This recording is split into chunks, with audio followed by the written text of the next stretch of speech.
निवडून देतील, तुम्हाला काय वाटतं? असं आहे की ही निवडणूक खरोखरच जनतेनं आपल्या हातामध्ये घेतलेली आहे.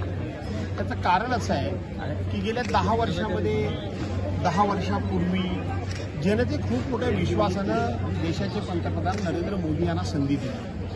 परंतु थोडक्यात सांगायचं झालं तर आज देशाचे पहिले पंतप्रधान माननीय पंडित जवाहरलाल नेहरू हे आज आपल्यामधून जाऊन किती वर्ष आली? 60 वर्ष झाली.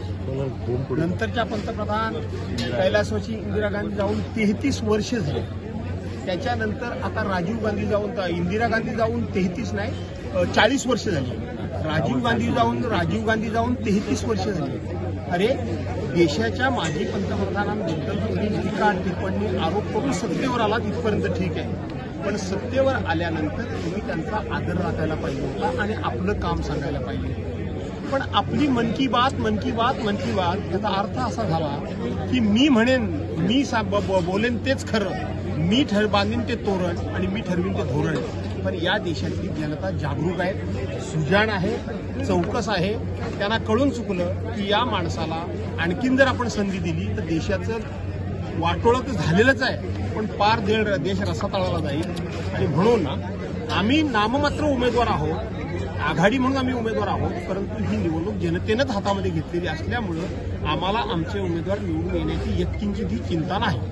सर, जागेवरती महायुतीचे जे उमेदवार आहेत त्यांच्या उमेदवारीवरून भाजपमध्ये नाराजी होती, तुम्हाला काय वाटतं? तुम्ही कशा प्रकारे? असं आहे की प्रश्न आम्हाला असं आहे की मुळामध्ये भारतीय जनता पार्टीने पहिले आपल्या 20 जागा जाहीर केल्या. 20 जागा जाहीर केल्यानंतर 3 जागा जाहीर केल्या. 23 जागा जाहीर होईपर्यंत कुठलाही सर्व्हे रिपोर्ट बाहेर आला नाही. आणि मग एकनाथ शिंदेना किंवा अजितदादा पवारांना जागा ज्या द्यायच्या होत्या तिथे सर्व्हे कसा आला? राज्याचे मुख्यमंत्री कोण? एकनाथराव शिंदे. त्यांच्या जागांचा सर्व्हे करणारा भाजपा कोण?